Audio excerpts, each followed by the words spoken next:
Comment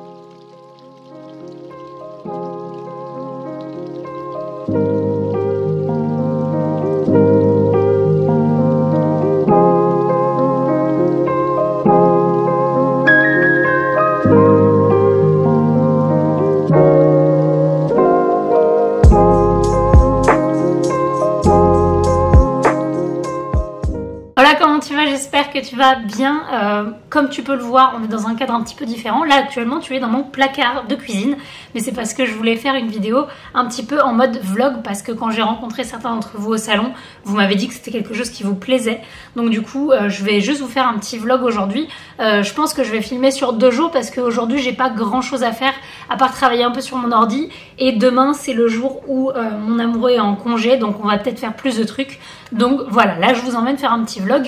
Et puis je vous ai demandé sur Instagram des trucs qui seront surcotés ou sous-cotés dans la photographie, parce que j'ai vu une vidéo un petit peu dans le même style sur la musique sur TikTok. Je l'ai perdue donc je pourrais pas vous la remettre ici, mais donc je trouvais l'idée sympa, donc du coup je vous ai demandé ça, et on va voir ça aussi un petit peu plus tard dans la vidéo. Donc là pour l'instant il est presque 9 h, je vais partir au sport parce que je pars au sport 4 fois par semaine environ, de 9 h à 10 h 30. Et ensuite quand je rentre, je me ferai mon petit café et on pourra commencer à travailler. Mais là, il faut que je file. Je repense juste à un truc vite fait avant de partir. Là, vous voyez la qualité de la vidéo et tout. C'est avec l'EOS R6. Je filme avec le R6 parce que du coup, je l'ai reçu de la part de Canon. Donc j'ai le EOS R et le R6 maintenant. Je vous ferai des petites vidéos comparatives. Là, j'ai le R ici. Je vous ferai des petites vidéos comparatives pendant un shoot, etc. C'est prévu. Et donc du coup par contre je suis désolée, mais j'ai pas de micro là tout de suite, parce que pour le vlog j'ai pas encore de micro, mais je vais en acheter un.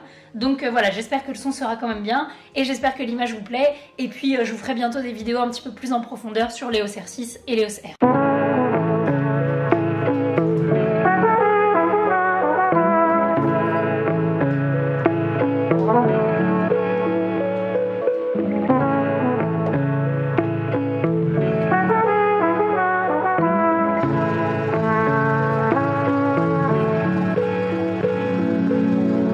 Voilà, ça y est, on est installé, j'ai mon petit café, donc on peut commencer à travailler. Donc du coup, aujourd'hui, je vais juste me référer à mon petit tableau. Je vous avais déjà montré un petit peu comment je m'organise dans la semaine, je vous remontre rapidement. En fait, je fais un tableau comme ça, et comme ça, le jour où je travaille, enfin les jours où je travaille, c'est-à-dire tous les jours, mais quand je commence ma journée, hop, je vous réinstalle. Quand je commence ma journée, j'ai qu'à me référer au tableau et à savoir ce qu'il y a en priorité à faire. Et quand j'ai terminé une des tâches du tableau, je le re-remplis et je le mets à jour. Donc là pour aujourd'hui, la priorité ça va être de faire les posts Instagram de la semaine, parce que du coup je prépare tous les posts et je les pré-poste. Du coup je les planifie pour qu'ils se postent tout seuls, comme ça je passe moins de temps sur Instagram, et quand ils se postent, à la limite je vais juste y aller pour regarder un petit peu, interagir avec les gens, mais je prends plus le temps de poster tous les soirs. Je prépare ça à l'avance et franchement c'est un gain de temps incroyable. Donc bref, ça c'est ce que je vais faire. Ensuite c'est la vidéo YouTube, donc là on est en train de la tourner, et je vais la tourner un petit peu tout au long de la journée. Et sinon il va falloir que je prépare le Black Friday, parce que ça arrive bientôt. Donc on est le 8 novembre, et du coup le Black Friday généralement c'est le dernier week-end de novembre, donc il va falloir que je prépare tout ça. Donc si toutefois vous regardez cette vidéo le vendredi, sachez qu'il y a le Black Friday qui arrive du 24-25 novembre au 1er décembre, je crois que c'est à peu près ça. Et du coup je vais préparer des offres pour la formation en ligne devenir photographe pro, et pour la formation maîtriser les bases de la photo. Donc il y aura une promo pour le Black Friday, donc je vais mettre ça au point aujourd'hui. Et ensuite j'ai d'autres petits trucs dont je peux pas forcément vous parler pour l'instant pour YouTube, donc je vous en dis pas plus, et puis vous le verrez très bientôt. Mais donc du coup on va faire ça. Donc je vais travailler, là il est quelle heure? Il est 10h45. Généralement je travaille de 10h45 jusqu'à 16h, 16h30. J'ai pas des grosses journées quand je travaille sur mon ordi, parce que je sais, voilà, je connais ma productivité. Donc là je vais travailler jusqu'à ce midi, je ferai une petite pause, etc. Et puis je pense que je vais attendre demain pour vous faire la partie sous-côté, sur-côté, parce que du coup j'ai mis la story hier, et je veux attendre qu'il y ait un petit peu d'autres idées, parce que là j'en ai pas beaucoup. Donc je pense que je vais vous la filmer demain, mais vous allez la voir juste après dans la vidéo.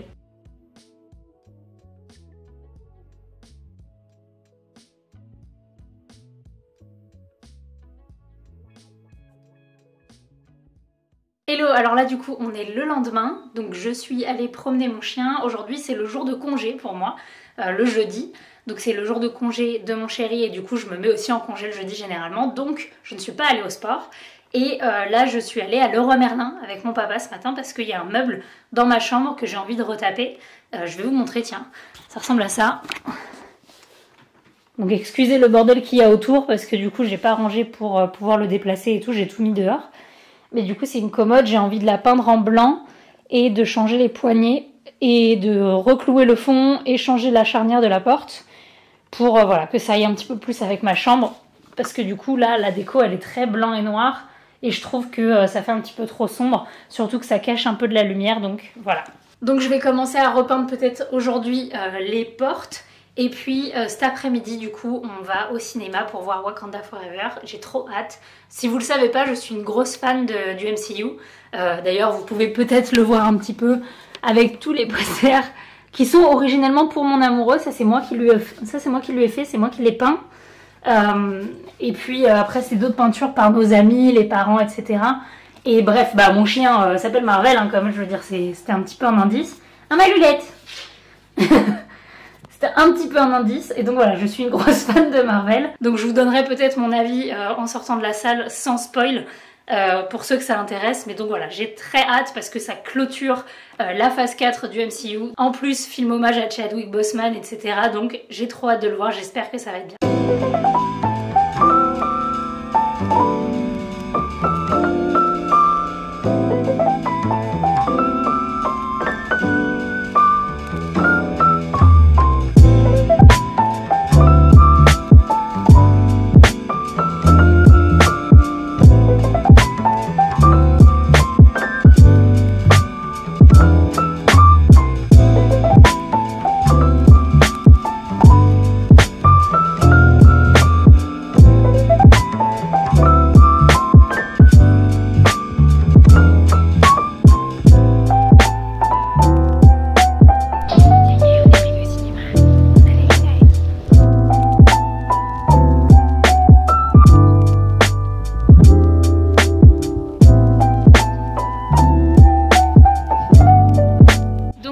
De la séance, sans spoil, c'est quoi ton avis?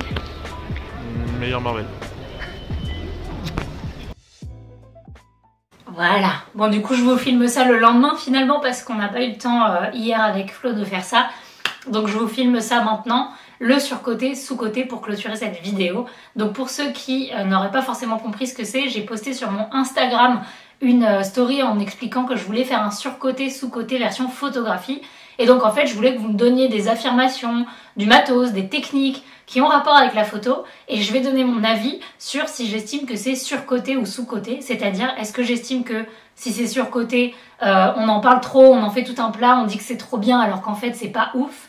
Et à l'inverse, si c'est sous-côté, c'est une pratique, une technique, un matos dont on parle pas assez à mon goût parce que ça vaudrait le coup et parce que c'est quelque chose d'utile et de bien et tout. Donc voilà, je vais juste donner mon avis sur ces affirmations. Encore une fois, c'est mon avis personnel. Ne m'attaquez pas s'il vous plaît en commentaire. Et au contraire, donnez votre avis également en commentaire, comme ça on peut débattre et ça sera intéressant d'avoir plusieurs points de vue. Donc je vais commencer tout de suite en lisant du coup les suggestions Instagram. Alors moi j'avais fait l'exemple du bokeh sur Instagram, mais je vais redonner mon avis ici. Le bokeh, donc le flou d'arrière-plan, etc. Je pense que vous connaissez un petit peu mon point de vue là-dessus parce que je vous ai fait toute une vidéo dessus. Le bokeh pour moi c'est surcoté de ouf. Le bokeh, le fait de vraiment avoir un gros flou d'arrière-plan, c'est sûr que c'est très joli, mais en fait je trouve que quand on est amateur, on a tendance à vouloir en foutre partout parce qu'on pense que c'est parce qu'il y a du flou d'arrière-plan que la photo est jolie. Et en fait, il y a des photos de mode, de portraits qui sont absolument magnifiques, où les détails qu'il y a dans l'arrière-plan sont tout aussi importants et intéressants. Donc voilà, pour moi, le bokeh, c'est quelque chose de surcoté. Ensuite, il y avait le 24-70. Pour moi, le 24-70, c'est un objectif qui est surcoté. Et pourtant, c'est un très bon objectif, hein, je dis pas le contraire. Donc je vais parler du 24-70 2.8, qui est celui chez Canon le plus populaire, on va dire. En fait, pour moi, il est surcoté juste parce que je trouve que le prix est vraiment excessif comparé au 24-105 mm qui est tout aussi bien de chez Canon, qui est personnellement celui que j'ai sur tous mes boîtiers, que ce soit en hybride ou en réflexe. J'ai à chaque fois pris un 24-105 et en fait, il est beaucoup moins cher que le 24-70 et pour moi tout aussi performant. un petit peu plus polyvalent du coup parce qu'on peut monter jusqu'à 105 en termes de focale. Donc pour moi le 24-70 il est surcoté. Ensuite il y avait utiliser une tablette graphique pour retoucher. Pour moi c'est sous-coté. Il y a énormément de photographes qui comprennent pas l'indispensable d'avoir une tablette graphique, qui pensent qu'on peut retoucher à la souris, etc.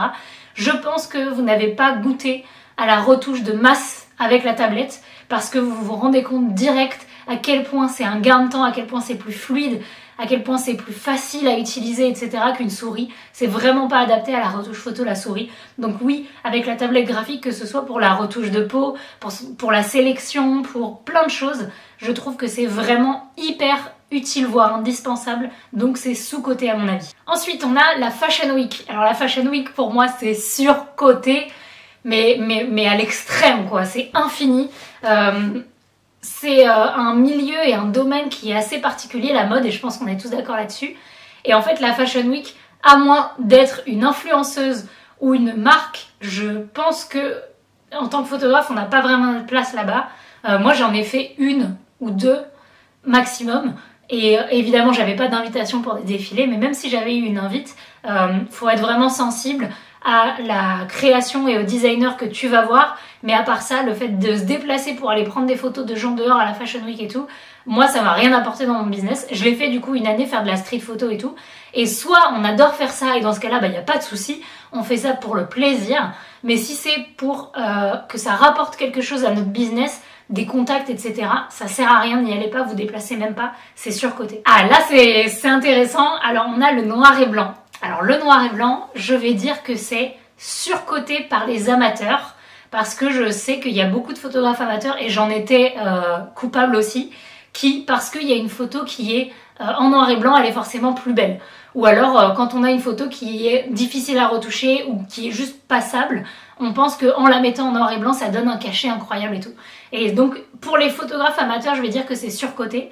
Mais par contre, pour le reste, pour la photographie en général, correctement coté, parce que le noir et blanc, ça reste une sensibilité et un contraste qui est vraiment à part, quoi, qui véhicule une émotion vraiment à part.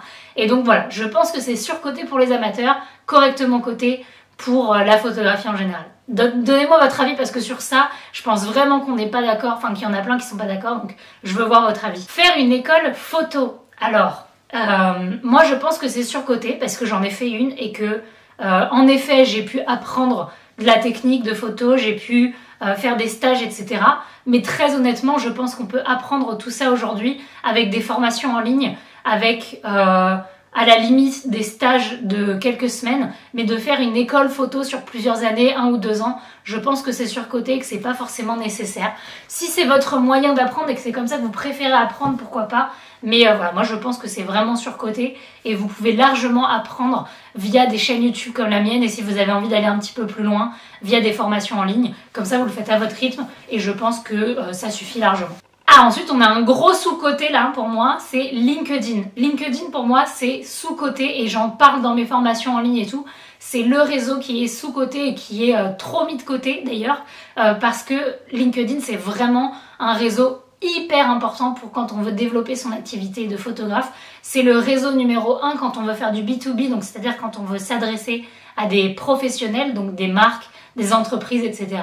C'est du business to business et je vois trop de photographes qui ont un site internet, qui ont un compte Instagram mais qui n'ont pas de compte LinkedIn alors que ils s'adressent à des entreprises, à des marques et franchement je comprends pas. Vraiment LinkedIn c'est un réseau qui est super utile. On peut faire de la prospection, on peut faire de la recherche, on peut avoir de la visibilité auprès de nos clients directement et de la visibilité crédible et sérieuse. Donc vraiment LinkedIn, si vous ne savez pas quoi faire de votre semaine, créez-vous un profil et commencez un petit peu à poster et à rejoindre des groupes, etc. parce que c'est sous-coté. Voilà, sur ce, j'espère que cette vidéo vous a plu. Merci beaucoup de l'avoir regardée. Si vous aimez les vidéos un petit peu plus vlog dans ce style, que vous avez envie que je vous immerge un petit peu plus dans ma vie au quotidien, faites-le moi savoir en commentaire en mettant un pouce parce que voilà, moi je trouvais ça sympa à filmer, c'est un petit peu différent donc j'espère que ça vous aura plu. N'oubliez pas également de vous abonner, de mettre la cloche, tout ce qu'il faut faire sur YouTube comme d'habitude et moi je vous fais des bisous. Ciao!